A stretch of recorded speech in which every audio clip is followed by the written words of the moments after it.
దేవుని తోడు. దేవుడు ఏ విధంగా మనకు తోడై ఉన్నాడు, దేవుడు మనల్ని ప్రతిదినము ఏ విధంగా కాస్తున్నాడు, కాపాడుతున్నాడు అనే అంశాన్ని మనం తీసుకున్నాను. దేవుని కాపుదల మన కుటుంబాల్లో ఎల్లప్పుడూ ఉండాలి కదండి. వ్యక్తిగత జీవితంలో ఉండాలి, మన పిల్లలకు ఉండాలి, ఆ దేవుని తోడు ఉండాలి, దేవుని కాపుదల ఉండాలి. దేవుని కాపుదల లేకుండా మనం ఒక్కరోజు కూడా జీవించలేము, ఒక్కరోజు కూడా మనం ఉండలేము. ఎందుకంటే ఆయన కాపుదల, ఆయన యొక్క ఆశ్రయము, ఆయన సన్నిధి, ఆయన తోడు ప్రతిరోజు ప్రతి ఒక్కరికి ప్రతి సందర్భంలోనూ కావాలి. యేసు ప్రభు చెప్తున్నారు, యోహాను సువార్త 10వ అధ్యాయము 11 నుంచి 15 వరకు చూసినట్లయితే, నేను గొర్రెలకు మంచి కాపరిని. మంచి కాపరి ఏం చేస్తాడు?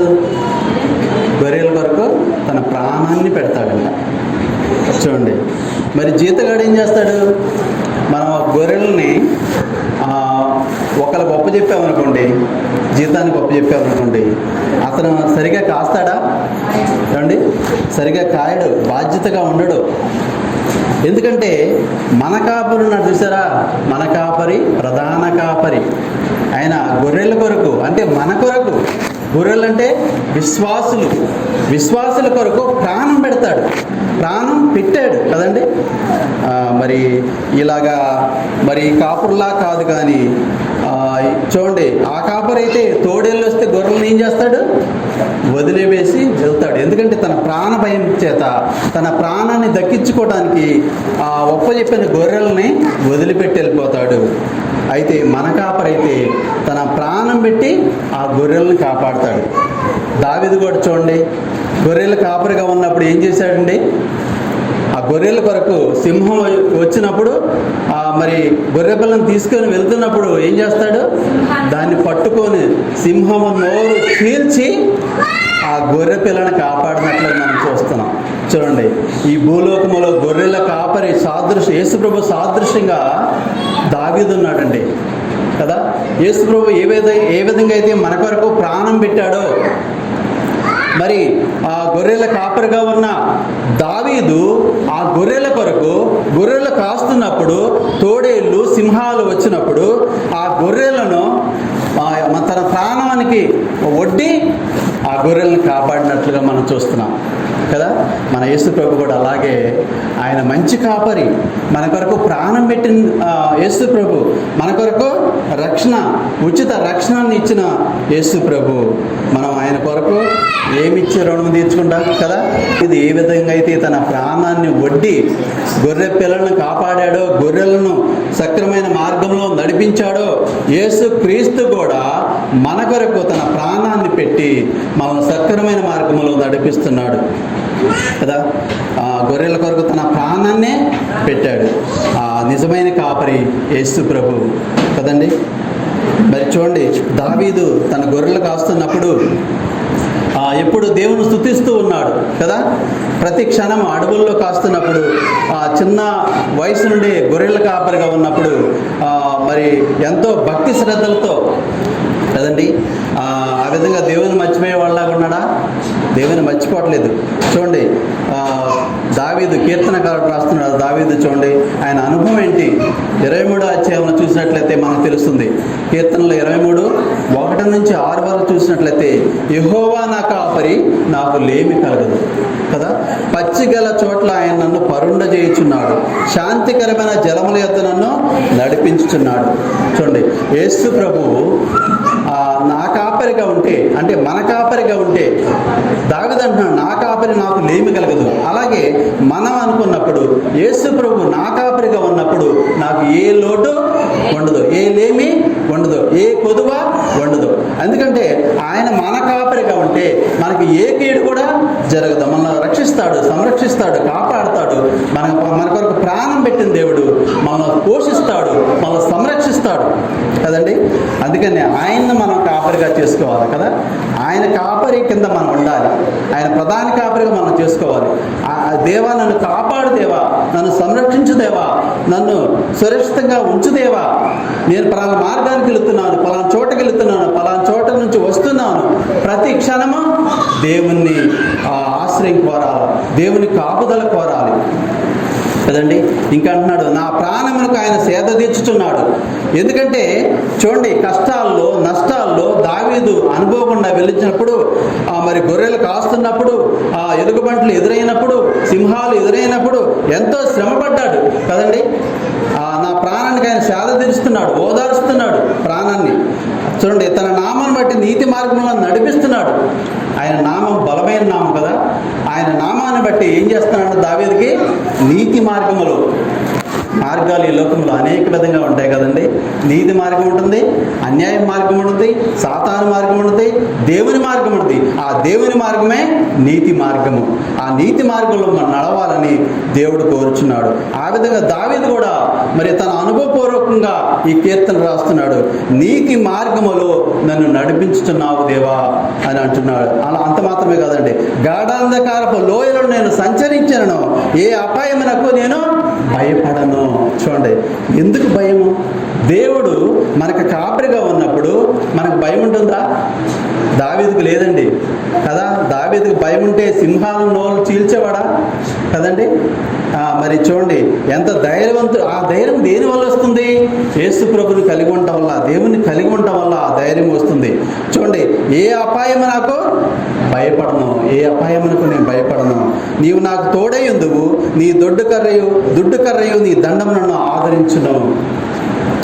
చూడండి, అంటే ఏంటి? గొర్రెలు కాస్తున్నప్పుడు గొర్రెల కాపర్లకి ఏముంటుందండి? ఒక కర్ర ఉంటుంది కదా, గమనించారా? ఒక లావు కర్ర ఉంటుంది, బోర్ కర్ర ఉంటుంది, దానికి చివరన ఇలా ఉంటుంది మెలక, మీరు చూసారా లేదు? అది ఎందుకంటే గొర్రెలు ఎక్కడన్నా లోయలో చిక్కున్నప్పుడు ఆ కర్ర వేసి లాగుతాడు, లేదంటే పక్కకి వెళ్ళినప్పుడు లాగుతాడు, లేకపోతే అది మాట విన్నప్పుడు ఒక దెబ్బ వేస్తాడు. అలాగే యేసు ప్రభు కూడా మనం మాట విన్నప్పుడు, మనం సరైన మార్గంలో వెళ్ళినప్పుడు ఆయన మనకి మరి ఏదో విధంగా పరీక్ష పెట్టి సరైన మార్గంలో నడిపించడానికి మళ్ళీ తీర్చిదిద్దుతాడు. అలాంటి కాపరి మనకున్నాడు, మనం ఆయన కింద ఉన్నాము. అందుకని ఆయన ప్రధాన కాపరిగా మనం చేసుకోవాలి. చూడండి, దావీదు లోయ అనుభవం. చూడండి, దావీదు తర్వాత రాజు అవ్వకముందే కదండి, తన మామ ఎవరు? సౌలు కదా. సౌలు నుంచే ఎన్నో శ్రమలు, తన కుమారుడి నుంచి అబ్షలోము నుంచి ఎన్నో శ్రమలు కదండి, శత్రువుల నుంచి శ్రమలు, తర్వాత మరి అడవుల గుండా, ఆ లోయల గుండా, తర్వాత కొండల గుండా, గుహల్లో దాక్కున్నాడండి రాజు మరి దావీదు.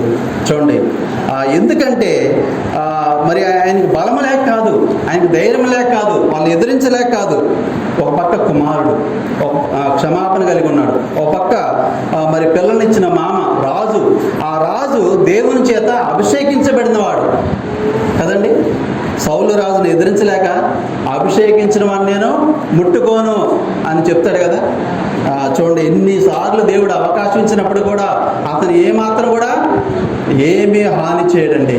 ఎందుకంటే దావీదుకి దేవుడు కాపుదల ఉన్నప్పుడు, అరణ్యం గుండా వెళ్ళినప్పుడు, లోయల గుండా వెళ్ళినప్పుడు, సొరంగములో పడుకున్నప్పుడు, మరి పాముల ద్వారా కానీ, నాగు పాముల ద్వారా కానీ, లేకపోతే సింహాల ద్వారా కానీ, అడవి జంతువుల ద్వారా కానీ, ఎలాంటి వాటి ద్వారా కూడా ఏ హాని కలగకుండా దేవుడు కాపాడుతూ ఉన్నాడు.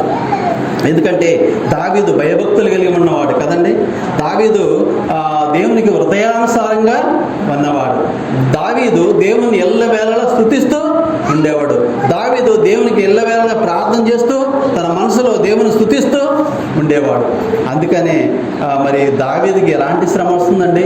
దావీదు దేవుడు తోడుగా ఉన్నప్పుడు, దావీదుకి దేవుని హస్తము తోడుగా ఉన్నప్పుడు, అతను ఎక్కడికి వెళ్ళినప్పుడు కూడా, ఎలాంటి మార్గంలో నడిచినప్పుడు కూడా, మరి అరణ్యం గుంట వెళ్ళినప్పుడు కూడా, శ్రమల గుంట వెళ్ళినప్పుడు కూడా, గుహలో వెళ్ళినప్పుడు కూడా ఎలాంటి హాని మరి కలగజేయదు. ఎందుకంటే దేవుడు తోడుగా ఉన్నాడు, దేవుడు కాపుదల ఉంది ఆయనకి. ఎందుకంటే దేవుణ్ణి ఆశ్రయించిన వారు ఏ కొదువ ఉండదండి. మరి అందుకనే ఆ విధంగా దేవుడు తోడుగా ఉన్నాడు దావీదుకి. చూడండి, యాత్ర కీర్తనకారుడు రాస్తున్నాడు, కొండల తట్టు నా కన్నులు ఎత్తుచున్నాను, నాకు సహాయం ఎక్కడ నుండి వచ్చును. కీర్తనలో 121 చూసినట్లయితే, కొండల తట్టు నా కన్నులు ఎత్తుచున్నాను, నాకు సహాయం ఎక్కడ నుండి వచ్చును. యెహోవా వలనే నాకు సహాయం కలుగుతుంది. ఎవరి వల్ల సహాయం కలుగుతుందండి? మనం మనుషుల కోసం చూస్తాం. మనకి సహాయం కావాలంటే మనకి ఇబ్బందులు ఉన్నప్పుడు, అవసరంలో ఉన్నప్పుడు, తర్వాత మరి దుఃఖంలో ఉన్నప్పుడు మనుషుల దగ్గరికి వెళ్ళి చెప్పుకుంటాం కదా.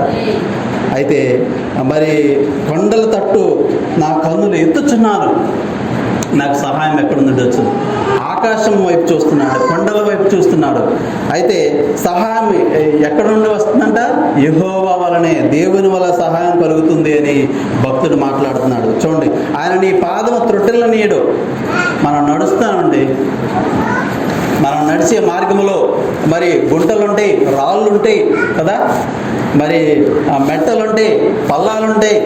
కానీ మనం సరిగా నడుస్తున్నామంటే, మనకి ఏ రాయి తగలలేదంటే, మనకి ఏ కీడు జరగలేదంటే, మనం పడిపోకుండా స్థిరంగా నిలబడి నడుస్తున్నామంటే దేవుని కాపుదల, దేవుడు మనకు తోడే ఉన్నాడు కాబట్టి ఈ విధంగా జరుగుతుంది. చూడండి, ఇంకా అంటున్నాడు, నిన్ను కాపాడువాడు కొనకడు, ఇశ్రాయేలు కాపాడువాడు కొనకడు, నిద్రపోడు. మన దేవుడు కొనికే దేవుడా, నిద్రపోయే దేవుడా? ఒక్క క్షణము కూడా చూడండి, నిద్రపోని దేవుడు మన కొరకు మరి దివారాత్రులైనా మన కోసం ఎదురు చూస్తున్నాడు. దివారాత్రులు మనల్ని కనిపెట్టుచున్నాడు. దివారాత్రులు మరి మన కోసం ఆయన మనల్ని కాపాడుతున్నాడు, మనల్ని సంరక్షిస్తున్నాడు. చూడండి, యెహోవాయే నిన్ను కాపాడువాడు. యెహోవాయే నిన్ను మనల్ని కాపాడుతున్నాడంటే ఎవరు కాపాడుతున్నారు? ఏ శక్తి కాపాడుతుంది? ఏమండి, మన యొక్క ధనము కాపాడుతుందా? మన యొక్క బలము కాపాడుతుందా? ఎవరు కాపాడుతున్నారు? మన తల్లిదండ్రులు పిల్లలను కాపాడగలరా? కదండి. మనం ఏం చేయలేము. దేవుని కాపుదల లేకపోతే, దేవుని తోడు లేకపోతే, దేవుని సహాయం లేకపోతే ఎవరేమీ చేయలేరు. దేవుని ప్రతి క్షణము దేవుడు తోడు కావాలి. ప్రతి క్షణము దేవుణ్ణి ప్రార్థన చేసుకుని బయటికి వెళ్ళాలి. ఆయన నీ సహాయం నాకు కావాలి దేవా, నీ తోడు నాకు కావాలి దేవా, నీ కాపుదల నాకు కావాలి దేవా అని మనం ఎప్పుడైతే ప్రార్థన చేసుకొని బయటికి వెళ్తామో, మన దేవుని యొక్క తోడు, దేవుని యొక్క సహాయం, దేవుని యొక్క సన్నిధి, దేవుని యొక్క మరి ప్రసన్నత మన యందు ఉంటుంది, మన కుటుంబం యందు ఉంటుంది, మన పిల్లల యందు ఉంటుంది. మరి చూడండి, ఇంకా చూడండి, పగలు ఎండ దెబ్బైలను నీకు తగలదు, రాత్రి వెన్నెల దెబ్బైలను నీకు తగలదు. ఒకసారి చూసినట్లయితే మనకి ఈ వాక్యం చదవగానే ఎవరు గుర్తు రావాలండి? ఎక్కడ ప్రదేశం గుర్తు రావాలి? ఎడారి కదా. ఇశ్రాయేలు ప్రజలు ఎడారి ప్రాంతంలో నడిచినప్పుడు చూడండి, పాలు తేనెలో ప్రవహించే దేశాన్ని దేవుడు నడిపిస్తున్నప్పుడు ఆ ప్రాంతం ఏంటండి? ఎడారి ప్రాంతం కదా. అక్కడ నీరు లేవు, ఇంకా మరి ఎండ తీవ్రత, రాళ్ళు, రప్పలు, కుప్పలు, ఈ విధంగా ఆ ప్రదేశంలో చూడండి, పగల ఎండ దెబ్బైనను నీకు తగలదు, రాత్రి వెన్నెల దెబ్బైనను నీకు తగలదు. చూడండి, మరి ఎంత ఎండ తీవ్రత ఆయన దేవుడు కాపాడతాడు. ఏ విధంగా కాపాడాడు వాళ్ళని? పగలు మేఘస్తంభం వలె కదా, కదండి. పగల మేఘస్తంభం వలె, రాత్రి అగ్నిస్తంభం. అగ్నిస్తంభం దేనికి కావాలి? రాత్రులు అగ్నిస్తంభం వెలుగు కావాలి. తర్వాత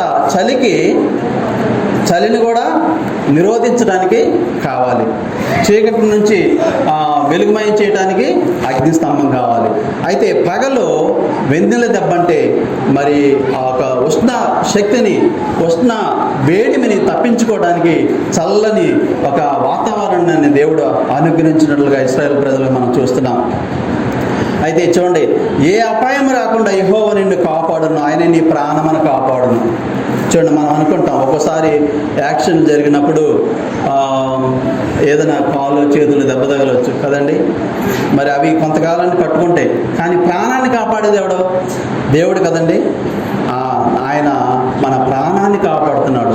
ఏ అవయవం లోపం ఉన్నప్పుడు కూడా, ఏదైనా అవయవం ఇరిగినప్పుడు కూడా మనం ఏమనుకోవాలి? దేవా నీకు స్తోత్రం, నా ప్రాణాన్ని కాపాడావు కదండి. మనం అనుకోవాలి. ఎందుకంటే మరి దేవుడు ప్రాణాన్ని అనుగ్రహిస్తే, ప్రాణాన్ని పోనీయకుండా కాపాడినప్పుడు దేవునికి స్తోత్రం చెప్పాలి కదండి. మరి ఏ అపాయం రాకుండా దేవుడు మనల్ని కాపాడతాడని వాగ్దానం ఇస్తాడు. ఆ వాగ్దానం మనం ఏం చేయాలంటే ఎత్తి పట్టుకొని ప్రార్థన చేసుకోవాలి. దేవా నువ్వు ఏ అపాయం లేకుండా కాపాడదన్నావు కదా అని మనం ఆ వాగ్దానాన్ని, ఆ వాక్యాన్ని ఎత్తి పట్టుకొని మనం ఎప్పుడైతే ప్రార్థన చేస్తామో ఆ